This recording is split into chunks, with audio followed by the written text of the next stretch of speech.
Ninth grade, right? In ninth grade. What year? 1946, 47. We had a class of about 50 students. It was a great experience.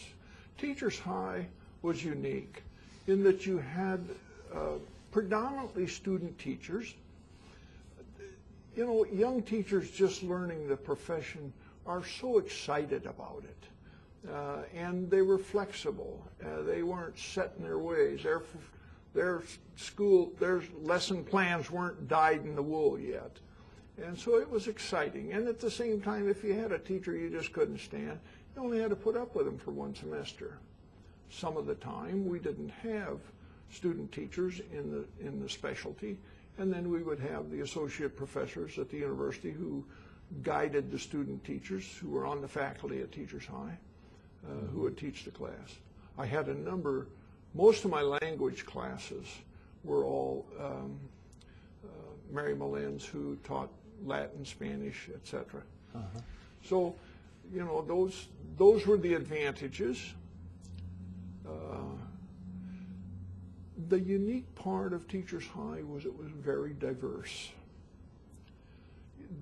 The original challenge of the high school was to secure students, and I don't want to say above average academic capacity, but academic capacity and a cross-section from the community. So we had kids that came from the Southeast. There was no Southeast High then in Lincoln. From the Southeast, came out of Irving Junior High. We had a lot of kids that came out of Whittier Junior High, which was then at 22nd and Vine. We had a lot of kids that came out of Belmont, the north end, a lot of kids that came out of North Russian Bottom, South Russian Bottom. So there was a very diverse class mix, which I thought was very good. And then occasionally we had a foreign exchange student. I had one in my class. We were looking at some of the pictures last night at some of those that we had when we were like in 10th and 11th grade. We'd have maybe one student from a foreign exchange. A guy by the name of Dick Macasa. Dick Macasa was, his father was a Filipino, and his mother was an Anglo. And they had gone over to the Philippines before the start of the Second World War, and then had difficulty getting back out. I don't have the story completely, but the mother was able to be transported out, and I think eventually they got Dick out, but Rick stayed through the Second World War. And Dick was in the hill country for some time, so Dick was probably I'm going to say, when we were graduating at 17, he was 19. He would not have been able to play basketball and run track in today's society because he'd been too old. But there was a reason for it. But we had kids that ranged anywhere. We had Mary Barsler in a modern problems class. She had to be 19 years old because she was young coming into college. She was 19 years old. Now think of some of the people, because that was modern problems with a mixed class. It wasn't all freshmen, some sophomores. But we thought we weren't very far apart from her, and we probably weren't. Well, and what did that do to the classroom dynamic? Well, she was very good looking, so she could just twist us around her finger like little kids, you know. But she was, there were many, many good teachers. Truthfully, I had some student teachers, but about half of my teachers were university faculty teachers. Whatever, you know, I was taking college preparatory at the time, so we got a lot of the languages, the math, the history. In my case, my sister went to Northeast High, and my mother gave me a choice coming out of parochial school at Trinity Lutheran. She said, you can either go to Teachers High, where your cousin Ray went, Ray Gans, or you can go back to Concordia. They had a cadet school at that time, a cadet high school, and you can live in the dorms and attend Concordia High.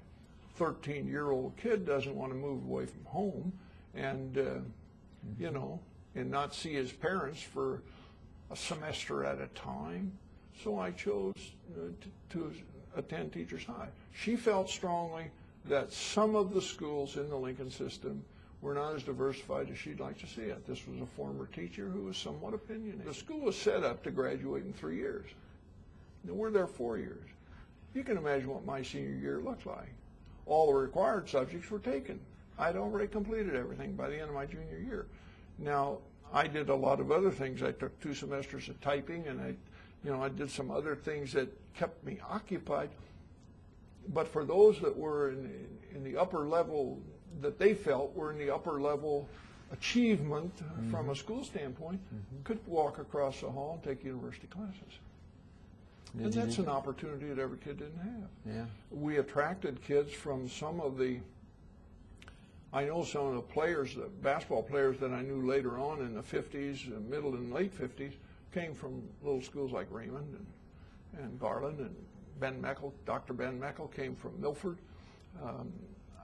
Sometimes we were accused of proselyting because it was interesting how the real good athletes seemed to want to take unusual math courses or history courses that weren't available in their schools. But that's kind of the way it worked. It's kind of the way it worked. If they and their parents. From my freshman year on, I can remember having Friday night dances up in the library. They would push the tables aside, and it's kind of like the junior high dances that you remember. All the guys stood on one side and all the gals on the other until somebody got enough courage. We dated.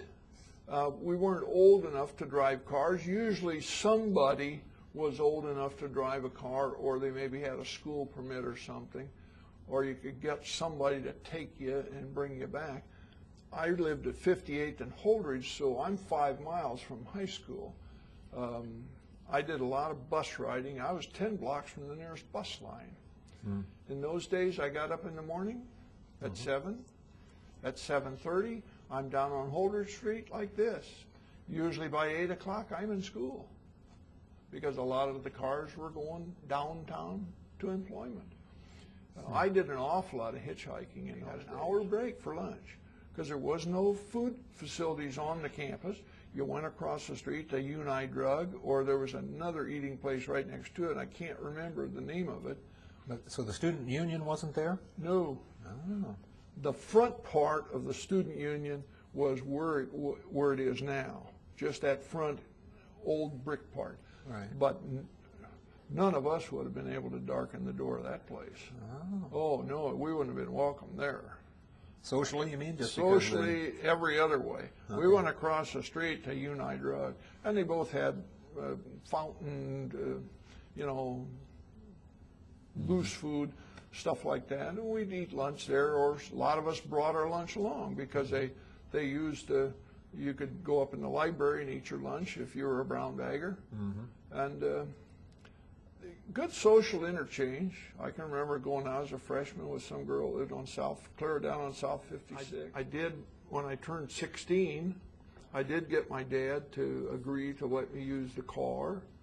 I mean, think about this. This is 1948, 49, and we're talking about the only family car, and the car is needed for the family livelihood, and this is a 1937 Plymouth. When he said, yes, you can use the car, that was really something special. Right. And we go to the drive-in. There was a drive-in movie at just east of 48th and Vine. Papers from the time I was 13 years old on, all the way until I graduated from high school. I had a paper route. Saved your money. If you got a parent that was savings conscious, saved your money. So I had this money tucked away, and I wanted to buy a car. Now, I looked around our senior class, and there probably weren't more than 2 kids in senior class had a car. But I found this old lady had an ad in the paper. She wanted to sell her 1935 Ford Coupe, 1949, $85. I had that much money. So I bought this 35 Ford Coupe, and from then on I could drive. It was a good job, and they paid 55 cents an hour. And up till then, I was probably working for 2 bits. I think the lowest pay I ever worked for was 10 cents an hour, doing stoop labor in a Victory Garden during World War II. But, you did what you had to do. Worked at a drive-in, 10 cents an hour, and whatever tips you could get, you could eat at the drive-in. Different time.